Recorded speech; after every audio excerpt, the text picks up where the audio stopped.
First year chemistry chapter 3 theories of covalent bonding and shapes of molecule में lecture number 7 हमारा है hybridisation. Hybridisation इस chapter का most important topic है, तो इसको ध्यान से देखिएगा। इसके तकरीबन 3 पार्ट्स बनेंगे। 3 जो है लेक्चर मुझे देने पड़ेंगे क्योंकि ये टॉपिक काफ़ी लेंथी है और बहुत ही इम्पोर्टेंट टॉपिक है। ठीक है, तो आज हम स्टार्ट करते हैं hybridisation.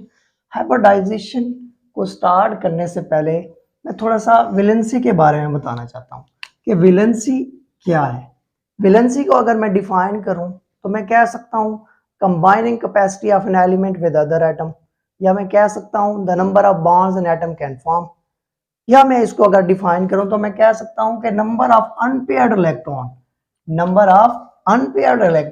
In the valence shell of an atom, कि किसी भी एटम के वैलेंस शेल में जो नंबर ऑफ अनपेयर्ड इलेक्ट्रॉन होंगे, जितने भी होंगे, उसको हम क्या कहेंगे, उस एटम की वैलेंसी कहेंगे।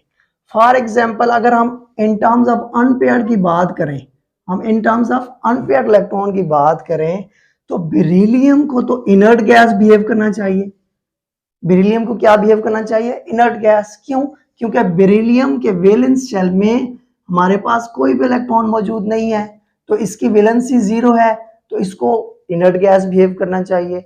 और अगर मैं in terms of unpaired electron बात करूं बोरोन की, किसकी बात करूं मैं, बोरोन की, तो इसके अगर वैलेंस शेल में मैं देखूं तो एक इलेक्ट्रॉन मौजूद है, एक अनपेयर्ड इलेक्ट्रॉन मौजूद है।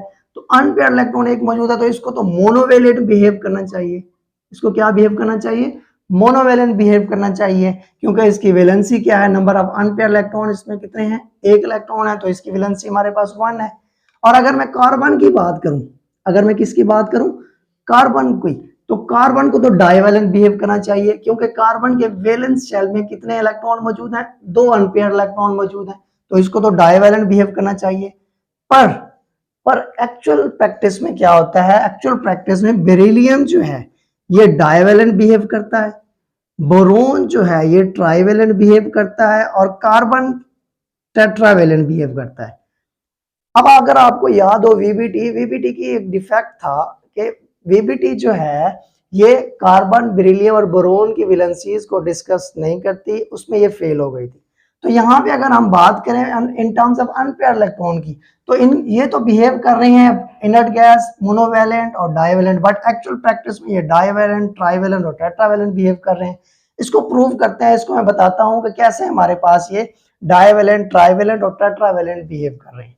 अब अगर हमारे पास बेरिलियम एलिमेंट है, बोरोन है और कार्बन है, अगर हम बेरिलियम का एटॉमिक नंबर देखें तो 4 है।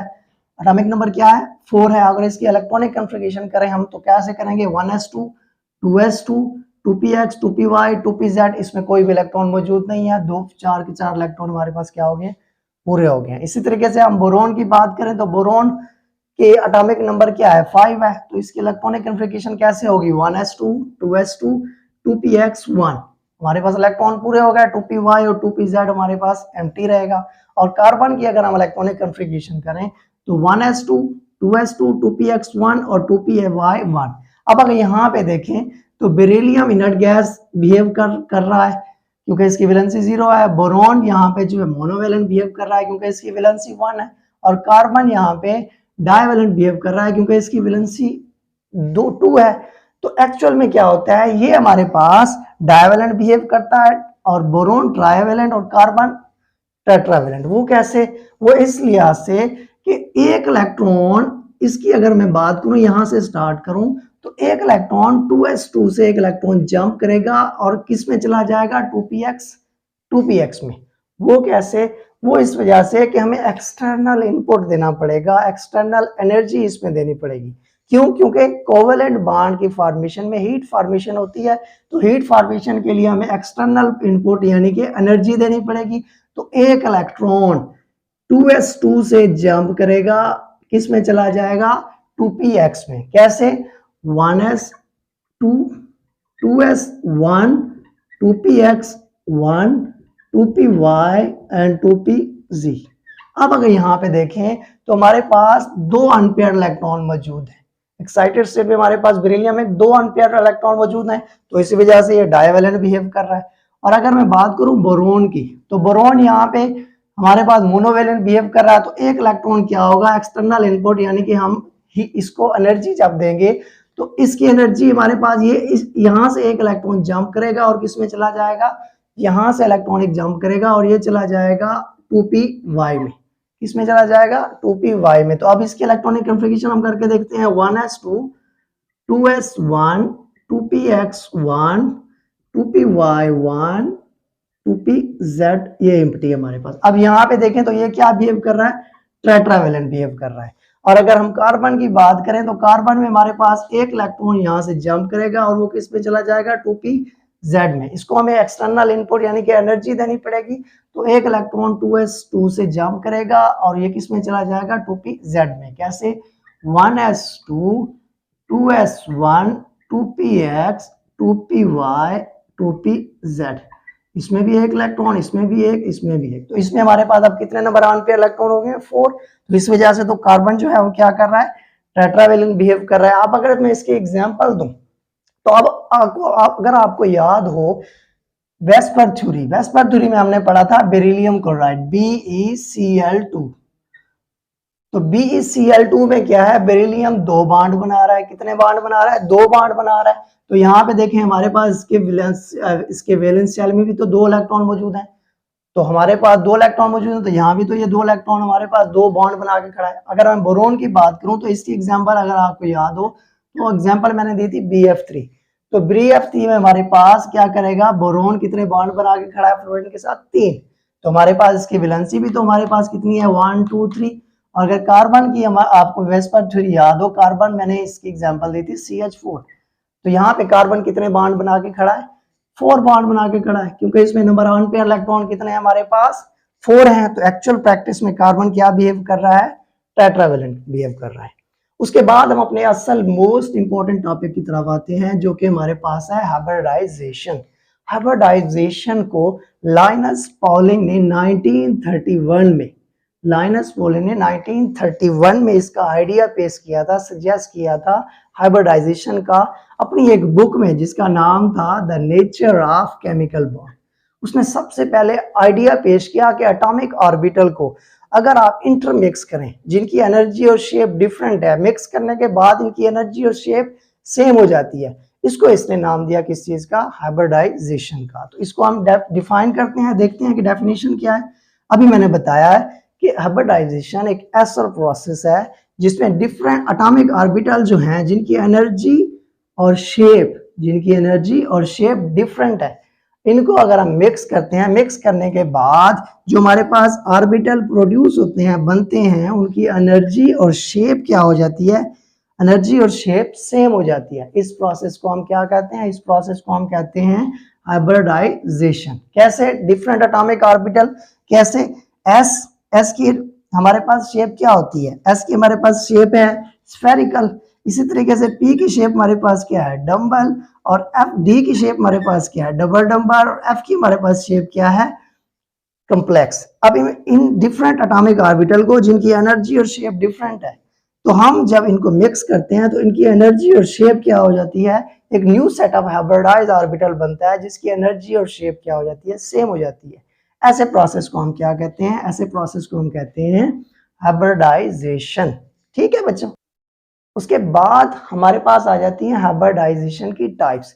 एफएससी लेवल तक हम 3 टाइप्स हाइब्रिडाइजेशन की डिस्कस करते हैं। फर्स्ट वन हमारे पास है sp3 हाइब्रिडाइजेशन, सेकंड वन हमारे पास है sp2 हाइब्रिडाइजेशन, थर्ड वन हमारे पास क्या है, sp हाइब्रिडाइजेशन।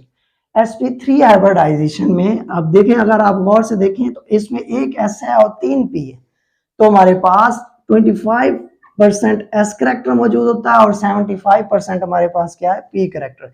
यानी कि जब हम s और p ऑर्बिटल को मिक्स करेंगे, मिक्स करने के बाद हमारे पास जो new set of hybridised orbital बनेगा, जिसको हम sp3 हाइब्रिडाइजेशन कहते हैं, इसमें 25% s करेक्टर होगा और 75% क्या होगा, p करेक्टर। इसी तरीके से sp2 में 33% हमारे पास s करेक्टर होगा और 66% क्या होगा, p करेक्टर होगा। और sp हाइब्रिडाइजेशन में हमारे पास 50% s करेक्टर एंड 50% हमारे पास क्या होता है, p करेक्टर। ये मैं इसको डिटेल से इस वजह से नहीं बता रहा क्योंकि टाइप्स में हमने बड़ी डिटेल से इसको डिस्कस करना है, ठीक है।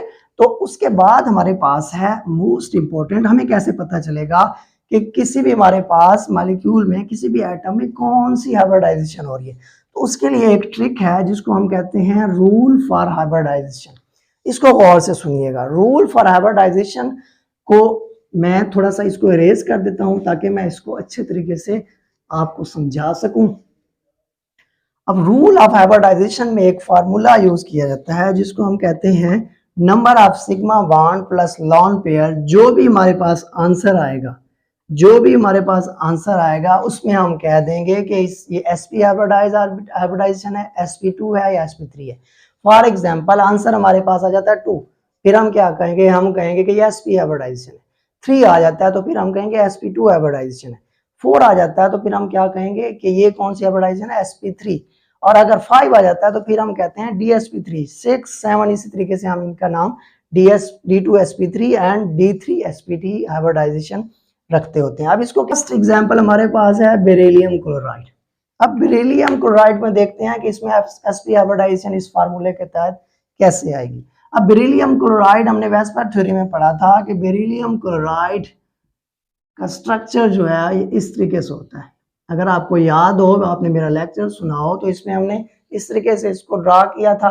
तो यहाँ पे अब आप गौर से देखें, यहाँ पे तब आप देखें एक सिग्मा बॉन्ड और 2 सिग्मा बॉन्ड, क्योंकि सिंगल बॉन्ड को हम क्या कंसीडर करते हैं, सिग्मा बॉन्ड। तो कितने सिग्मा बॉन्ड हमारे पास मौजूद है, नंबर ऑफ सिग्मा बॉन्ड कितने हैं, 2। उसके बाद हमारे पास क्या है, लॉन पेयर। इसमें कोई लॉन पेयर मौजूद है, नहीं है। दोनों के दोनों हमारे पास क्या है, बॉन्ड पेयर है। तो इसका आंसर हमारे पास आ जाएगा sp हाइब्रिडाइजेशन, ठीक है। उसके बाद हमारे पास है एसिटाइलिन इथाइन जिसको हम कहते हैं। अगर मैं इसका स्ट्रक्चर ड्रा करूं तो इस तरीके से ड्रा करूंगा। अब यहाँ पे 2 सेंट्रल एटम है, यहाँ पे हमारे पास कितने हैं, 2 सेंट्रल एटम है। एक को हम कंसीडर करते हैं, एक को अगर मैं कंसीडर करूं फर्स्ट वन वाले को, तो फिर हमारे पास ट्रिपल बॉन्ड में हमने कहा था, अगर आपको वेस्पर थ्योरी याद हो, हमने वेस्पर थ्योरी में कहा था कि अगर ट्रिपल बॉन्ड हमारे पास मौजूद है तो इसको हम क्या कहेंगे, सिंगल इलेक्ट्रॉन पेयर या सिग्मा बॉन्ड इसको कंसीडर करेंगे। तो एक सिग्मा बॉन्ड और 2 sigma bond. Number of sigma bond कितने हमारे पास, 2। इसमें कोई लॉन पेयर मौजूद है, नहीं है। तो आंसर हमारा क्या आया, आंसर हमारा आया 2। तो इसको हम क्या कहेंगे, इसको हम कहेंगे sp हाइब्रिडाइजेशन। इसको हम क्या कहेंगे, sp हाइब्रिडाइजेशन। जैसे हमारे पास इसका आंसर आया था 2, तो इसको भी हमने क्या कहा था, इसको भी हमने कहा था कि ये sp हाइब्रिडाइजेशन इसमें हो रही है, ठीक है। उसके बाद हम आते हैं नेक्स्ट की तरफ। अब नेक्स्ट में हमारे पास एग्जांपल है BF3। BF3 का अगर आपको याद हो तो इस तरीके से स्ट्रक्चर था, ठीक है। अब देखें इसमें नंबर ऑफ सिग्मा बॉन्ड कितने हैं, 1 2 3 प्लस लॉन पेयर इसमें कोई मौजूद है, नहीं है। तो हमारा आंसर क्या आया, 3। तो 3 हमारे पास क्या है, नीचे मैंने लिखा भी हुआ है 3 आ जाता है। तो क्या है, ये sp2 हाइब्रिडाइजेशन इसमें हो रही है। नेक्स्ट हमारे पास है C2H4। C2H4 को अगर हम ड्रा करें तो इस तरीके से करेंगे, जिसको हम इथीन कहते हैं।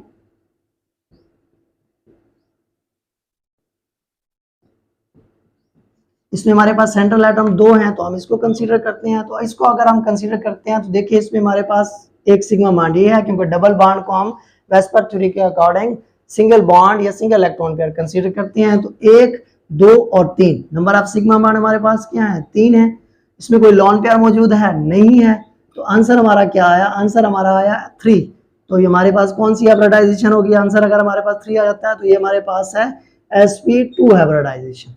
उसके बाद हमारे पास है CH4। अगर हमारे पास आ जाता है CH4 NH3 या H2O तो इसको कैसे निकालेंगे। CH4 को अगर आपको याद हो तो मैंने बनाया था इसका स्ट्रक्चर, इसकी ज्योमेट्री क्या होती है, टेट्राहेड्रल। तो देखिए नंबर ऑफ सिग्मा बॉन्ड इसमें कितने हैं, 1 2 3 4। लॉन पेयर इसमें कोई मौजूद है, नहीं है। आंसर हमारा क्या आया, 4। तो 4 हमारे पास आंसर आता है। तो फिर कौन सी हाइब्रिडाइजेशन है, sp3 हाइब्रिडाइजेशन। इसी तरीके से हमारे पास NH3 है, NH3 को करके देखते हैं। NH3 अमोनिया का स्ट्रक्चर हमने बनाया था, तो इस तरीके से बनाया था। इसकी जो ज्योमेट्री होती है वो क्या होती है, इसकी ज्योमेट्री ट्राइगोनल पिरामिडल। तो अब यहाँ पे देखिए हमारे पास नंबर ऑफ सिग्मा बॉन्ड कितने हैं, number of sigma bond 1 2 3। Lone pair इसमें कितने हैं, लॉन पेयर हमारे पास एक मौजूद है, तो आंसर क्या आया हमारे पास 4 आंसर आया। तो कौन सी हाइब्रिडाइजेशन हुई, sp3 हाइब्रिडाइजेशन। उसके बाद हमारे पास लास्ट वन है H2O। H2O हमारे पास अगर आपको याद हो हमने इसका स्ट्रक्चर ड्रा किया था, इसका स्ट्रक्चर, इसकी ज्योमेट्री होती है हमारे पास वी शेप बेंट, और इसमें हमारे पास इस तरीके से इसका स्ट्रक्चर था। अब अगर गौर से आप देखें तो इसमें नंबर ऑफ सिग्मा बॉन्ड हमारे पास कितने हैं, 2 हैं, बॉन्ड पेयर जिसको हम कहते हैं, और हमारे पास लॉन पेयर कितने हैं, 2, 1 and 2। तो हमारे पास आंसर क्या आ गया, 4। तो 4 आ गया, तो कौन सी हाइब्रिडाइजेशन है, sp3 हाइब्रिडाइजेशन। उसके बाद अगर हमारे पास आंसर आ जाता है 5, तो ये कौन सी हाइब्रिडाइजेशन है, dsp3। उसकी एग्जांपल है pcl5। pcl5 p हमारे पास सेंट्रल एटम है, cl5 सराउंडिंग एटम है, और इसमें हमारे पास नंबर ऑफ सिग्मा बॉन्ड 5 है, लॉन पेयर कोई मौजूद नहीं है, तो इस वजह से हम क्या कहेंगे, हमारे पास इसका आंसर 5 आ रहा है, तो ये कौन सी हाइब्रिडाइजेशन है, dsp3। और 6 आ जाता है तो इसकी ये कौन सी हाइब्रिडाइजेशन हो गई, d2sp3। और 7 आ जाता है तो ये कौन सी हाइब्रिडाइजेशन है, ये हमारे पास है d3sp3।